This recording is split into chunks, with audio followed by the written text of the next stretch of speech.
Xo'p. Qabriston Voismanu, V.A. Voismanu, ya'ni xo'p, kapitan первого ranga deyapti. O'sha odamning nomiga qo'yilgan. Internetdan o'qisanglar bo'ladi.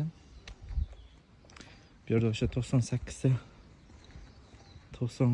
ta soldatni qabri. Bularning ichidan o'sha menga qiziqarli bo'lgani, ya'ni ko'zim tushgani, qiziqarli deb aytaman. Ramazonov Allayor. Ramazonov Allayor. 1904-yil 12-oy 19-kuni. Ismidan o'zbek deb o'yladim. Xo'p. Endi mana bu znaklar ham boshqa bo'lar ekan. Misol uchun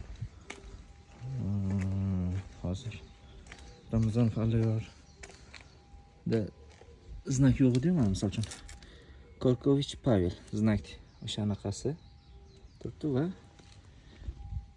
Kodasayev Oladay soldat oy znagi.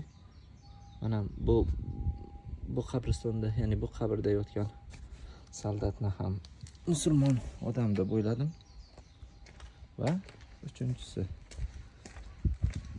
ya'ni o'zimiz musulmon bo'lganimizga asosiy e'tiborimizni tortadigan anaqalardan bittasida Shayxov Xazim. Shayxov Xazim. 98 ta soldat.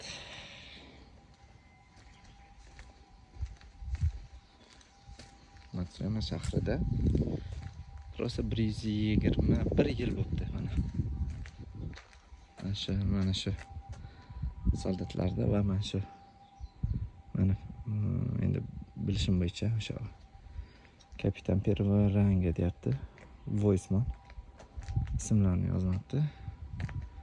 Shu odamlarni mana oxirgi yer yuzidagi oxirgi joyi, kelgan joyi mana shu joy bo'lgan. Rus tilida yozishmabdi bu joyni. O'shaning uchun to'liq o'qiy olmayman. Mayli azizlar.